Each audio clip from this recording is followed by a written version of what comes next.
Hoi no e tikana me timata ki te karakia no reira. Ka whakatūwhira tō tātou hui i runga i te tihi wairea.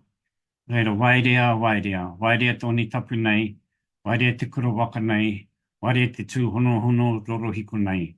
Ka hura tau tawhito me tūraki atu ki te tau hau. Ka hura tau hau me tūraki atu ki te tau tawhito. Pere i te kōrepi nui i te kōrepi roa. E wāhi awa he toi toi awa. Ara mai tama ki te ara. Ko tū ko tamai rāia i te ara. Auraka tama i uwhia. Tuku atu tama ki atupu. Putunga aruki no mai rā no. Mai e, mai e. Mai e te tupua. Mai e te tawhito. Ara mai koe i whia. Ara mai koe i te whakōtinuku. Ara mai koe i te whakōtirangi. Tō manoa ko tōku manoa. Tāni kai rihia. Whanō whanake. Tū mai te toke. Haumi e hui e. Tae ki e. Kia ora tātou. Hei tīmata ake tēnei te mihi atu kia koutou ko tū hono mai. Ko noho tāringa ari mai ki tēnei o ngā kōrero. Hei whakamohi atu ko te Taka Keegan tōku ingoa. Koe te o ngā kaimahi, ngā pononga i runga i te kaupapa o te tikanga in technology. And today's webinar has been brought to you from the Tikanga in Technology Research Project, the TINT Research Project. With the tūmanako, we have 3 speakers. First of all, we're going to start off with Paul Brown, who is a lecturer based out of Waikato University. Then we're going to hand it over to Ben Ritchie, who is based out of Nicholson Consulting in Wellington. And then, ko te tūmanako, ka puta mai Daniel Wilson, who's out of Auckland, who's having trouble logging in, which I assume a lot of other people are because we had to change the link at the last minute. So, te tūmanako ka tai mai Daniel Wilson, otherwise we will have more time for questions. So we're going to give Paul about 15 minutes, and Paul's going to talk about Māori algorithmic sovereignty, what this is, how it relates to Māori data sovereignty, and how it can be applied. And then we're going to switch over to Ben Ritchie, and he's going to talk about the application of this Māori algorithmic sovereignty thinking. And then finally, we're going to pass it over to Daniel Wilson, and Daniel's going to talk about some research that they've done with trust in automatic decision-making processes. So kua tātou, that's where we're going to go. Before I switch it over to Paul Brown, e tukana ka mihi ki aia, tēnā koe Paul, I whai wā koe ki te whakaronga kia mātou, ki te kuhi mai kia mātou.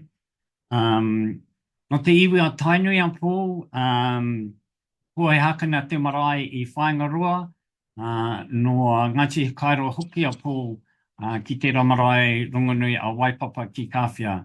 No reira, tēnā koe Paul, nau mai hara mai, hei a koe te wā.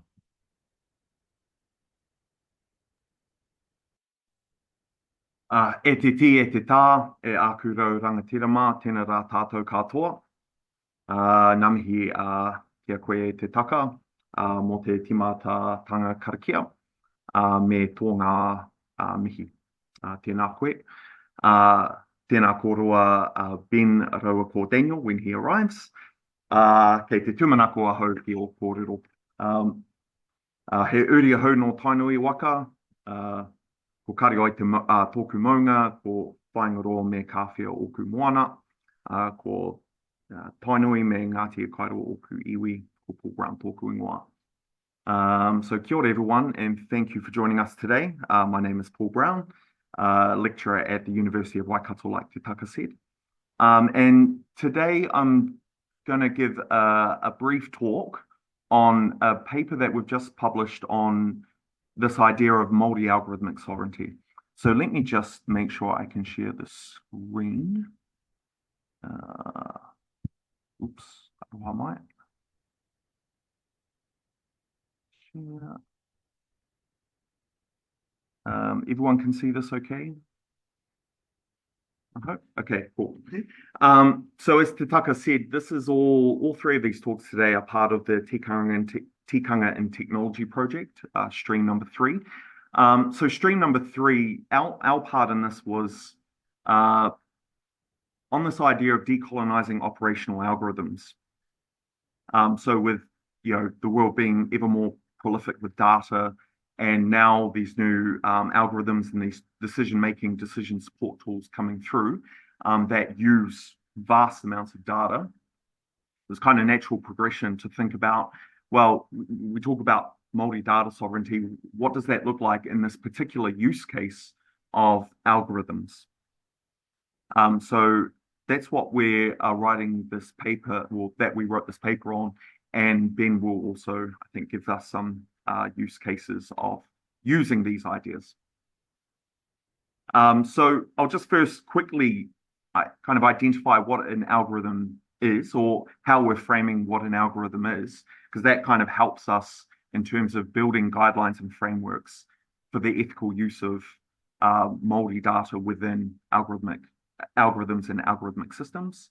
We'll define what multi-algorithmic sovereignty is. What are the underlying principles? What's the underlying whakaaro with multi-algorithmic sovereignty? And then just a brief slide or two on its use.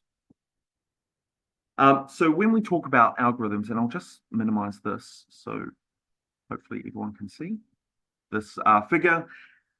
Now, with the explosion of algorithms, of tools that have come out, especially in the last couple of years with things like ChatGPT, etc. When we talk about algorithms, this was a word that was kind of used a couple of years ago quite prolifically, and now it's AI technologies, AI systems, etc. But I'm a statistician, and prior to the word algorithms being used a lot, we use the term models, especially in statistics. But all of these things are really the same thing. Models, AI systems, AI technologies, algorithmic systems. It's kind of all the same thing, at least how we view it. Although we do make a distinction between algorithms and computational algorithms. Computational algorithm is something that takes an input, like your data, chucks it in a box, and then spits out an output. Now, this kind of definition of an algorithm, a computational algorithm, is a little, is not quite as broad as we'd like, as we're also interested in the processes surrounding computational algorithms. Who's putting what into these algorithms? Like, who's choosing what data goes into? How are they collecting data? What are the outputs that come out of it, and who's interpreting these outputs, and what decisions are being made through these outputs? So we're kind of, when we say algorithms, we're trying to encompass that whole process of algorithms right from the start, from your motives through to the computational algorithms, all the way out to decision making and everything that goes on around that process. So this is what we've called algorithmic systems, an iterative decision-making process driven by data, by computational algorithms, and by humans. So since algorithms depend, well, these large algorithms, such as large language models and all that, they really depend on data. So we kind of frame this as a use of data. And so when I should have said prior to all that, the motivation for us with the Decolonizing Algorithms project, one of the motivations was to create a framework where that framework could help us evaluate current operational algorithms that are already in use. So that's the motivation, and through that we came up with this idea of multi-algorithmic sovereignty. And really it comes about from the multi-data sovereignty principles and the multi-data sovereignty ideas, but really for the context of algorithms, because algorithms, even though they depend on data, are slightly different. And really we wanted to use the same kind of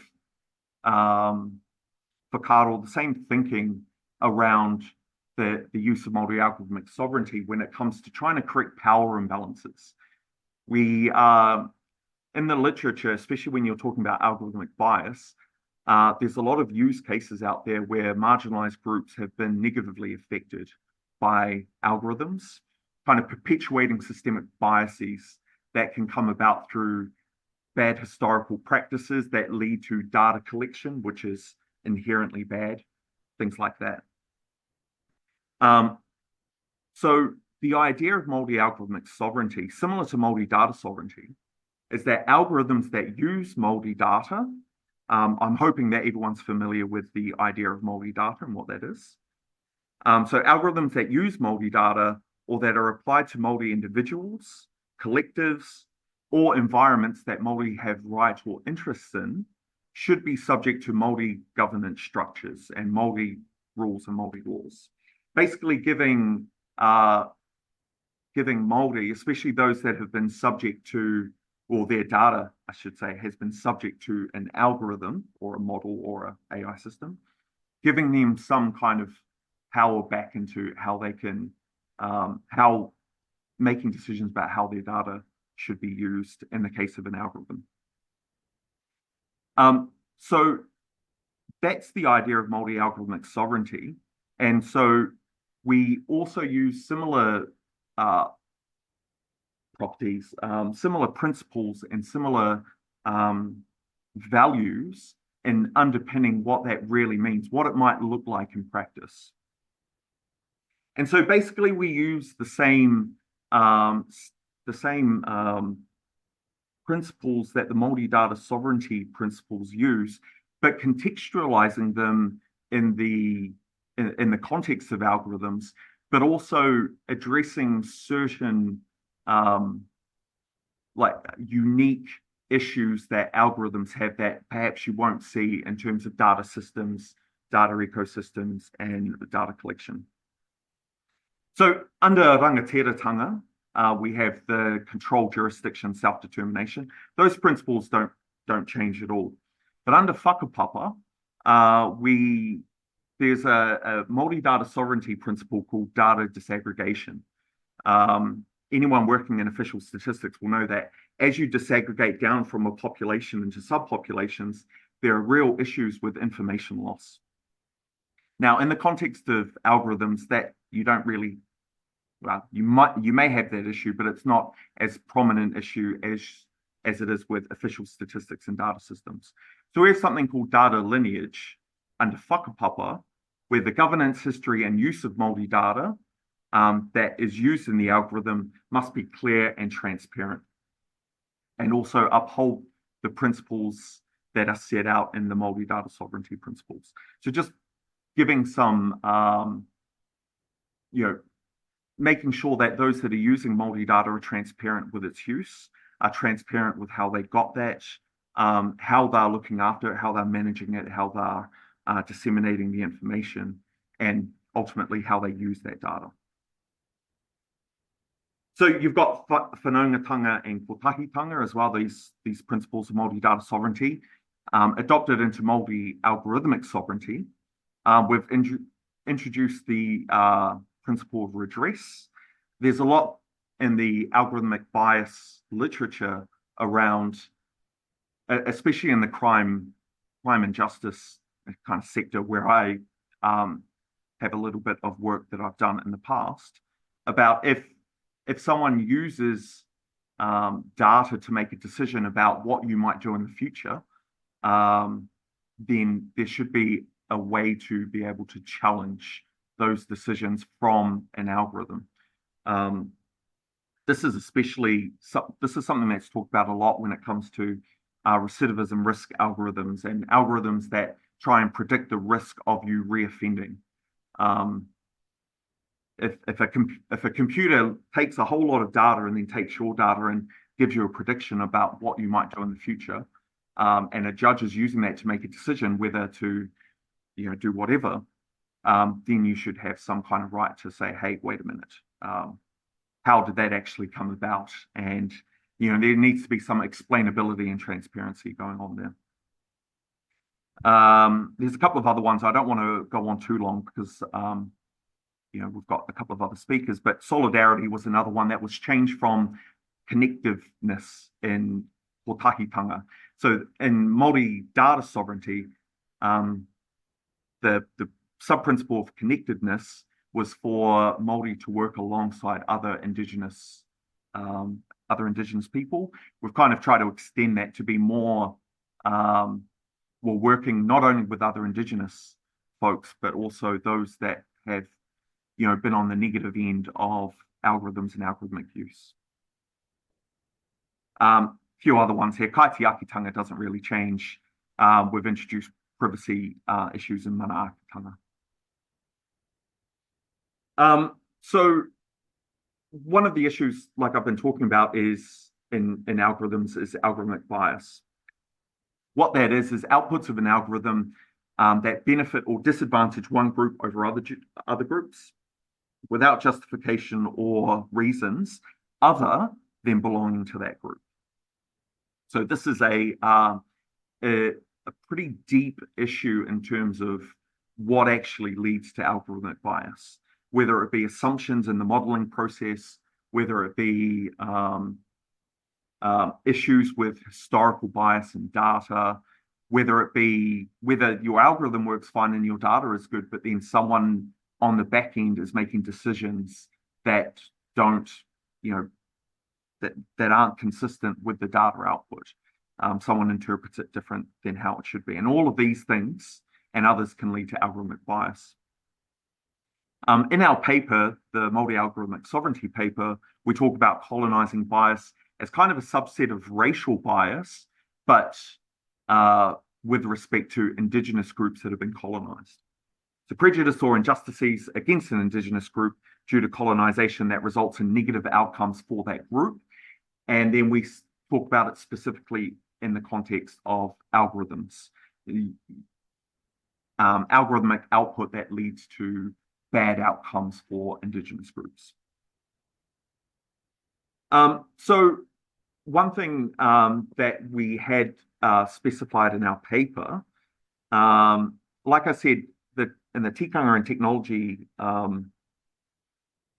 project, in that kaupapa, we were wanting to develop frameworks and guidelines to be able to evaluate currently used operational algorithms, especially ones that government might use.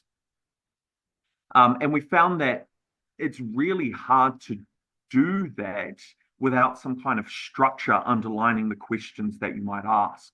And that's why we developed these Māori algorithmic sovereignty principles. So we get a clear, consistent questions even for different algorithms and different applications of algorithms.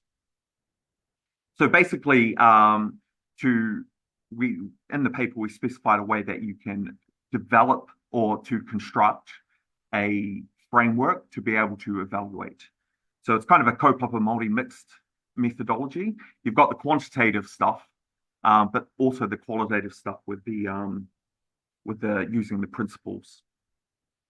So let's say the setup is here that we have an algorithm that uses multi-data, that either uses multi-data and or is applied to multi-populations or environments. First, we want to quantify whether this nested colonizing bias exists. And that's much more of a technical thing. You actually have to go and look at the outputs, measure, come up with some kind of success criteria, and then see how successful you are when applying the outputs of this algorithm to different, Indigenous groups and non-Indigenous groups, basically. The second step, generate a framework of questions based on multi-algorithmic sovereignty and fix where possible, is you going into more of a deep dive. So if you can quantify that colonizing bias exists, then you can use the multi-algorithmic sovereignty principles to kind of nitpick at the different components of the algorithm. Where is this bias might be coming through? Is it through the data? Is it through someone making poor decisions? Is it right from the start where the motives or the purpose of the algorithm was poor? So it gives you and enables you to do that.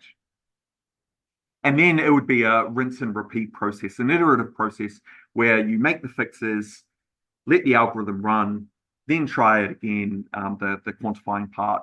And if it still exists, everything in, well, I'm a statistician, not necessarily a computer scientist, but, well, not a computer scientist, but a lot of these things end up being a very iterative process. So it would look something like this, and I know this is kind of a poor example, but I do encourage you to go and read the paper to see an example of a framework that we put together, looking at specific, using the principles to come up with specific questions. And we've only just got one, but you can ask a whole lot of questions about an algorithmic system. So basically, I showed you this figure before. Our first iteration of this framework was called He Kokonga Hātepe, looking at the corners or the foundations of an algorithm. And we came up with these foundations. And this is where you can apply the multi-algorithmic sovereignty into each of these specific nodes or these specific kokonga. So you're really basically breaking down the algorithm into its fundamental parts and then applying multi-algorithmic sovereignty principles to ask questions about what's going on, to try and qualify where the bias might be coming into your algorithm. And then from there, you can use it to hopefully resolve the issues that you find. We're going to have to quickly wrap it up. Thank you, Paul. Yep. Okay. Kia ora te taka. Just a couple of further whakaaro and then I'm done. So actually, there is a couple of things that we talk in the paper regarding decolonizing algorithms and indigenizing algorithms. It would be great if we didn't have to fix or retrofit current algorithms that are already in place. Going forward, we would actually like to use these principles to develop new algorithms. So we talk a little bit about that in the paper. And here are some links to the paper. We'll put these up along with the Whāki webinar video. But multi-algorithmic sovereignty, ideas, principles, and use, that's the paper that we've released. And we've also got a 2-page brief in the Te Mana Rāronga website that is much more easier to read since it's only 2 pages. So, ngā mihi nui kia koutou katoa mō te whakarongo. I'll pass the rākau over to Ben. Kia ora. Kia ora, Paul. Just quickly checking, we're not going to do questions after each section. We'll do questions right at the end. Is that correct? Yeah, let's do that right at the end. Thanks, Ben. Ka pai. A tēnā tātou, ka waio, he irio ki kaitahu, ki kate mamoi, ki koti mana, ki airani hoki, ko auraki te maunga, ko tairi te awa, ko raki ura te mautere, ko Ben Ritchie aho, I mahi ana ki Nicholson Consulting. Kia ora, I'm Ben Ritchie. I work for Nicholson Consulting and I've been part of the Tikanga Technology kaupapa for a good few years now. I think it's 3 years that this has been going on, and it's great to bring this sort of state. I guess it's a bit of an update really on where we're at in terms of progress. I'm going to be talking about a forthcoming paper that we're working on about practical application of the model which Paul just discussed. So it builds on that. I'll share my screen.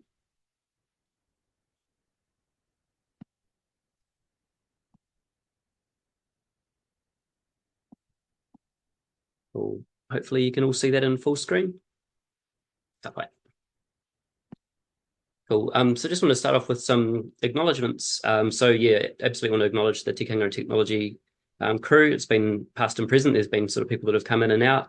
It's been quite a big group of us now, but yeah, I think there's been some really awesome kōrero, some really awesome just personalities and new friendships formed through that mahi as well. So ngā mihi nui to all of you.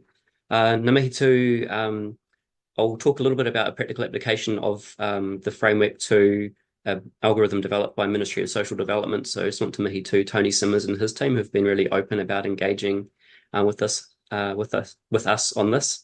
As you can sort of imagine, it could be quite intimidating, and I think they've just engaged really genuinely and openly. So I'll talk a little bit about that. And just a mihi to my employer as well, Nicholson Consulting, for the opportunity to be involved in this kaupapa. Cool. So this is a bit of a table of contents really for what I'm about to talk about. Yeah, there's a forthcoming paper that's still in draft at the moment about practical application of Māori algorithmic sovereignty principles. I'll talk about the purpose of the paper, the audience, the model itself a little bit, our approach to assessment. I won't be, unfortunately, I'm not in a position to discuss the findings yet, but they'll be out there in future, and there's some sort of takeaways for you all to think about.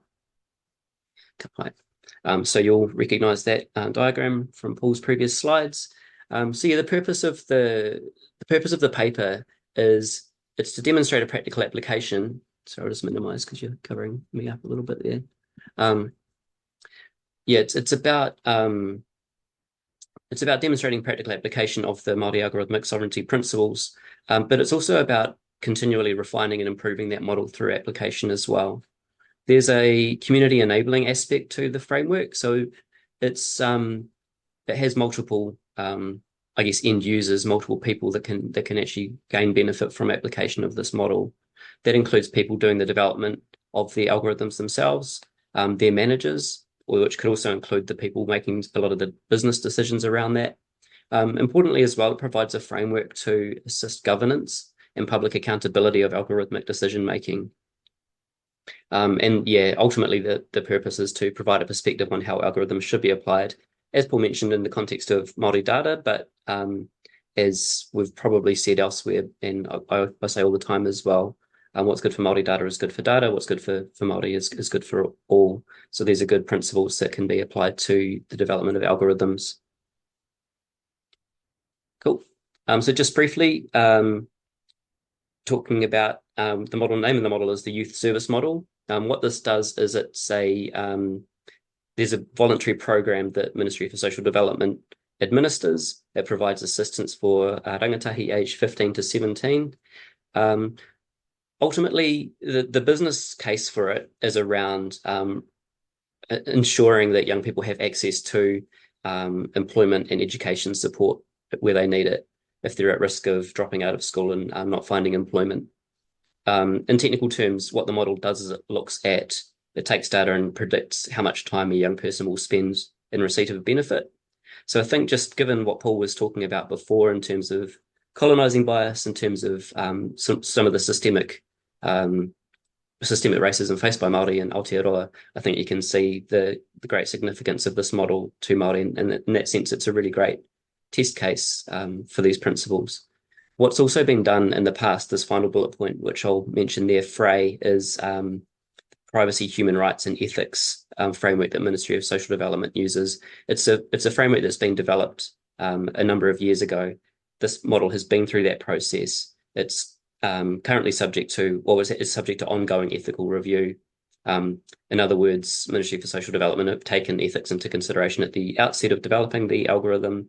It's subject to ongoing review, and the team responsible for the algorithm are open to improvements to be made to that process, not only in terms of openness to improvements that could be made to the model itself, but improvements that could be made to the ethical framework that sits around that. So so I think that's a pretty important context and sort of speaks volumes as to why this was an important model to include in the assessment here. So yeah, as I touched on before, what I'm talking about here is a forthcoming paper, so I won't be able to share all of the details, but I will be able to talk a little bit more about our approach to assessment. So Paul talked through the Māori algorithmic sovereignty principles and how they've been sort of applied and contextualized for algorithmic processes. What our approach to this was, fleshing out those questions to ask for each principle against each component of the framework. So just jumping back to the framework, we've got a set of questions for each principle relating to decisions, a set of questions relating to each principle for outputs, and so on. So as you can imagine, that's quite a large spreadsheet of over 100 questions, well over 100 questions. In terms of asking those questions, that's one thing, sort of formulating what those questions should be and the best way to ask those to elicit the information that we need.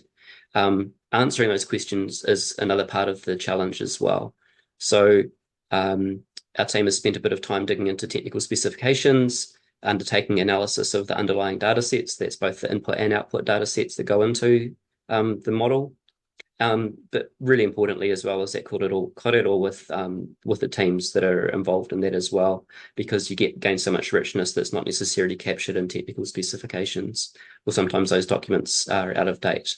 Luckily in this case they exist, but I know there are lots of other examples of algorithmic processes where the technical specs aren't really up to scratch. So there's a lot of challenges there. I think what I would say is it's as well as the quantitative perspective. So Paul outed himself as a statistician. I'm not a statistician or a data scientist. I'm more of a mixed method type person. So I always look to a bit of a qualitative and quantitative assessment against each of those principles and each of those questions. So yeah, just to sort of signify as well that it's not a purely mathematical process. There's always going to be values. There's always obviously the interpretation and application of those principles reflects a worldview. To give examples of some of the questions that were asked, I'll just elaborate a little bit more on some of those questions that Paul touched on earlier. I won't go into all of them because there's hundreds. But for example, under rangatiratanga, we ask questions around the motives in terms of who's involved, who sets the context, who frames the so-called problem statement, and who decided that an algorithm was the right way to go. So that sort of framing of the problem, the contextualizing of the issue as being something that the state needs to intervene and provide a service for an individual is quite reflective of the context in which a lot of government algorithms take place. And I think that just really highlights the importance of taking that wider view rather than just looking at inputs, algorithm and outputs. Looking at the context in which those decisions are made, in which those parameters are set is really important. I won't go into all of these, but there's a few more around that relate back to the point that Paul made around data lineage. So we've got questions around the whakapapa of where did the development of the algorithm take place? Is this actually a bespoke algorithm, or is it something that's been imported from a different jurisdiction, a different context, and brought into Aotearoa? What data is being used? What is the provenance of that data? Have the people reflected in the data given their free, prior, and informed consent for their data to be used in this way? Are we thinking about, when we look at the broader Tikanga and Technology project too, there's another stream looking at what the Privacy Act might look like from an Indigenous perspective. So a lot of these questions can be framed in quite an individual view, but as Māori, we need to be considering we need to be pushing I guess government decision makers to be considering a collective perspective on these principles also. Not too sure how I'm going for time, but this is actually my final slide, so maybe I've made up some ground there. In terms of the audience, I'm not too sure in terms of who's attending this, whether we've got too many people that are involved in the development of algorithms or have any say in that decision-making process. But I hope that there will be, and I hope that if not, you can talk to people about this as well, especially those, like I was saying, there's a bit of a community enablement aspect to this framework too. What we're wanting to do is be able to put good tools in the hands of people that are responsible for the governance and oversight of algorithmic processes, as well as those who are, doing the work as well. So there are current ethics frameworks, and they're a good starting point, but these are quite limited. So a couple that come to mind, there are others that are out there. There's the algorithm charter that's mentioned. There's a bit of discussion about that in the paper that Paul has sent the links through to, which talks about application of Te Tiriti o Waitangi, but in practice, that's quite a weak application. It sort of opts out of integrating Māori data sovereignty principles into the framework. So when we have completed this process, that will strengthen the algorithm charter and may provide a more practical toolkit that data scientists and others can use. Ngā tikanga paihiri exist as well, so that's the framework for working with, I think it's specifically for working with stats integrated data, but applies to a lot of other data sets as well. That's really great and comprehensive guidelines, but it's contextualized in sort of individual data analysts using data, so it doesn't quite have that algorithmic context. So there's a couple of existing frameworks that touch on this area, but I think the Māori algorithmic sovereignty approach sort of bridges some of those gaps there. It will provide guidance, but you can start now. So yeah, Paul's paper is a great starting point. I think for probably, I mean, these webinars often we're preaching to the choir a little bit, but But I think, for people, if you're genuinely wanting to apply these principles, you will have to be prepared to ask yourself quite hard questions and provide honest answers to those questions. It's certainly not a box checking exercise, and I think that's the power of the depth of questions that get into for each of those different aspects of the algorithmic process. Like Paul said, preferably it will be applied early in the process, but can be applied to algorithms that are already in existence. And if that is the case, if you've got an algorithm already in existence and you want to understand how well it performs in terms of Māori algorithmic sovereignty, then I think absolutely to do that with integrity, you need to be prepared to either stop that project or to make significant changes to it as well. Because there's a lot, especially when you get broader than just the specific tool set or the specific algorithm itself. When you get broader into the motives, into the design, and into the process that sits around the algorithm, there's quite a lot of potential there for significant improvement for Māori through the application of these principles. That's me. So kia ora koutou. Pai, tēnā koe, Ben. Daniel, are you good and ready to go? Kia ora te taka. Yeah, I'm good. I'll just share my screen now. How's that? Perfect. Thank you. Kei a koe. Kia ora koutou. Ko whakarongarua te maunga, ko utukura te awa, ko mātautaua te marae, ko ngā toki mata whāorua te waka, huri tēnei no Ngāpui me Ngāti Pikiao, ko Daniel Wilson tōku ingoa. Some of this talk will be about some work that I was looking at around about 2020. So this was pre-Tikanga and technology, and there was a wānanga involved at Waipapa Tamatarau, University of Auckland, where I work, and Paora Mato was there. And I remember it was really awesome that day because, we were in a context where there are a lot of academics who are interested in AI and data, but they had no idea what this thing called Māori data sovereignty was. And there were some awkward questions. And he really sort of stood his ground, and that was quite inspiring when he did that this day. But that relates to some of this discussion about, what it is for systems to be trustworthy. Because, I think there were, in my context, there were a lot of academics who hope to gain trust, but also in public service, but their behaviours don't always match up. And I think there's a bit of a gap between discussions about trustworthy AI, for instance, and what would really gain trust for Māori. So I just want to start with this table, just looking at, this was polling in the 2023 election for the Māori seats. And you can see that prior to the election, this was the numbers that they had on the eve of the election, it looked like Labour were going to win 6 out of 7 seats. This column on the right here you've got the actual results. And you can see that the polling was way off, right? Te Pāti Māori won 6 out of the 7 seats. Now, this was using traditional polling methods. And the question is, I don't think it's really sort of been adequately answered, but, what's going on here? Why is the polling so far out? And there is a pollster in the United States who's observed similar kinds of things. And basically, what he would do is he would ask people questions about trust, how much they trust other people. And he found that those who actually pick up the phone and answer these polling services are those who tend to already trust the system. So you end up, if you're doing this kind of polling and you've got a large group who either don't trust the system or want system change, you're probably going to get a skewed polling result. Okay, so if people don't trust you, you're going to get weird outcomes. People won't use your system, and you can end up getting, selection bias. So you think the picture is rosier for the system as it is than it actually is.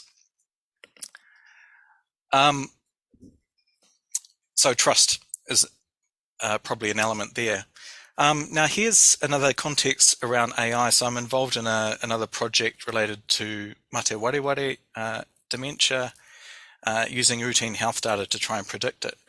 And there are arguments, this is in a health case, but could be in other contexts as well, about why there should be more Māori data for researchers, right? So this is kind of pressure that's put on to make more Māori data accessible. And it goes like this. Machine learning can be used to create valuable tools to improve, in this case, health outcomes, but that depends on having representative health data to train these models. And in order for these tools to be effective for Māori, there needs to be representative Māori data.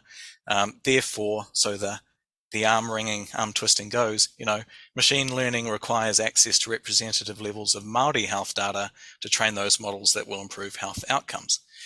Well, there are a few points at which you could push back here, particularly around, point 3, around being effective for Māori. And we've seen in the framework that Paul was presenting and Ben as well, that there are lots of assumptions that might need to be questioned. Here's one, for instance. There are different conceptions of health. So on the left-hand side, we've got the biomedical model, which is the mainstream model of clinical health, where health is the absence of disease. So all of the information, all the data that's collected is all around these clinical aspects around what the diagnosis is, what the interventions are, what the medications are, what the causes might be, but these are all sort of clinical, physical causes. However, on the right-hand side, you've got Te Whare Tapawhā, and you can see that it goes well beyond just these physical, clinical attributes.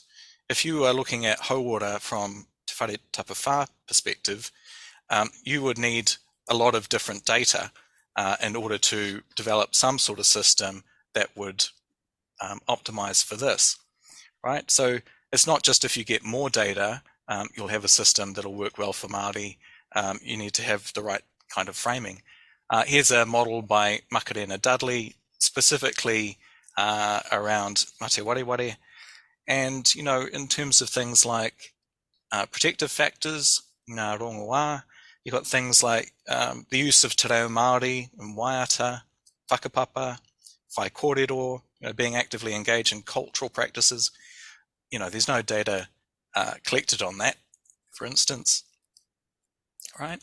So this is the main point. Even if you have representative health data for Māori, that doesn't necessarily mean your model could be optimized for what's important for Māori. Now, as I say, this was the report that we were working on at the time. It was for the Digital Council about trustworthiness. And they had this notion of trust about people feeling comfortable and confident when they're affected by other people's decisions or actions. Well, that's one side of the coin, because people can take advantage of people's misplaced trust. So the other side, which is kind of a bit more interesting, is the trustworthiness side, right? So if you want the system or the people who you're working with to be trustworthy, and the Digital Council had defined these trustworthy systems, automated decision-making systems. They're only used in ways that are appropriate, reliable, accurate, mitigate against negative bias, and are safe, just, and effective. And often you get these kinds of shopping lists of attributes, maybe rules or virtues that crop up in these lists of what trustworthy AI is about. I'm going to show you why that's not rich enough. So here is one sort of philosophical description of what trustworthiness is. They say a disposition to fulfill one's obligations. Right, someone's trustworthy if they tend to behave in ways that they fulfill their obligations. But then there are questions about what obligations matter. Right, so as I said before, the kinds of shopping list around trustworthy systems, usually things like fairness, justice, reliability, these are about rights, rules, and virtues. But I just want to point to this report here from the Office of the Auditor General. Is looking at Māori perspectives on trust, and the notions of trust, the concepts are quite thicker, right? They're thicker than just these obligations. The obligations have more to them.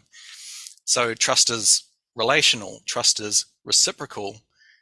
Tikanga builds trust, and there's also the consideration of the power imbalance or power balance, right? So a power imbalance thwarts trust. So the kinds of concepts that in mainstream usage are being touted as being required for building trustworthy AI, they're not adequate to touch on all of these components here. You know, the relationality aspects. So not just you know, whether somebody intends to do something right, but how it lands and how it serves the relationship. You know, reciprocity and the use of tikanga. Now, one thing that came out in this early report on trust and automated decision making is that there isn't an exact Te Reo Māori kupu for trust, but what we do have is a number of uara values that incorporate or regulate these kinds of relationships, and they're embodied in these kinds of concepts here: rangatiratanga, whanaungatanga, kotahitanga, whakapapa, manaakitanga, kaitiakitanga. Right? So all of these behaving in ways, right, that exhibit these understandings will be building of trust. And this is just to point out that here we've got the principles of Māori algorithmic sovereignty, but also the principles of Māori data sovereignty are attempting to cash out, as it were, various principles that are indicators of these kinds of behaviors. But the understanding of these concepts and being able to exhibit them, you know, it's a competence.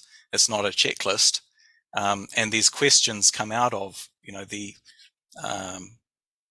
exhibition of these competences, right? That questions aren't a substitute, right, for being competent in these ways.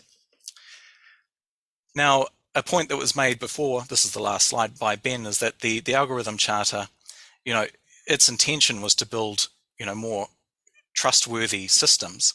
But in the first paragraph, it set aside important considerations like Māori data sovereignty as being too complex. And I guess the point that I'm making here is that in doing that, they are setting aside precisely the things that would build trust for Māori. So there's work here to encourage and promote and get more organizations engaged with Māori data sovereignty, Māori algorithmic sovereignty. I'll leave it there. Kia ora koutou. Apai, tēnā koe Daniel, o tira tēnā koutou Ben, koutou kopo. Okay, so as I said earlier, I do really want to finish this webinar at 2 o'clock. I make it, we've got like 7 minutes. So in the next 5 or so minutes, I'm going to open it up for questions. I think it'll be probably easier if you put your hand up and you ask your questions verbally. However, if you prefer to type out your questions in the chat, please feel free to do so. As we've mentioned before, this webinar is being recorded. The recording will be shared.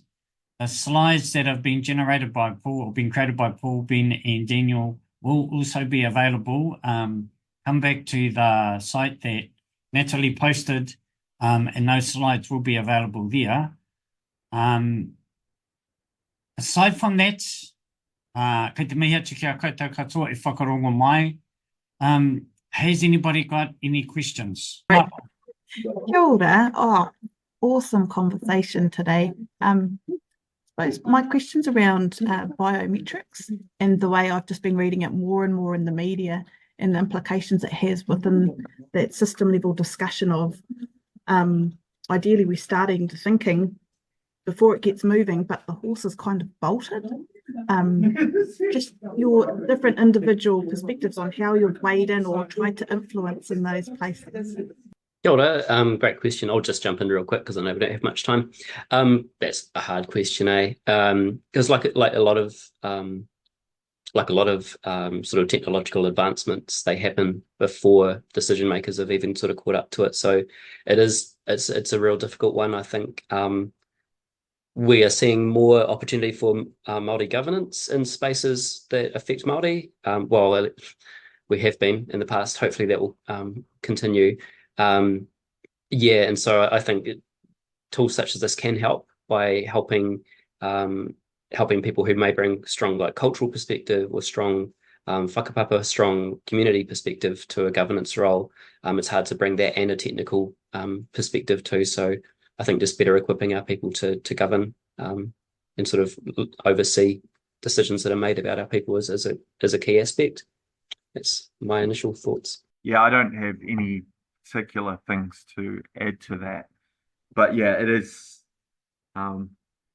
It's a tough thing where technology is so, it's developing so rapidly.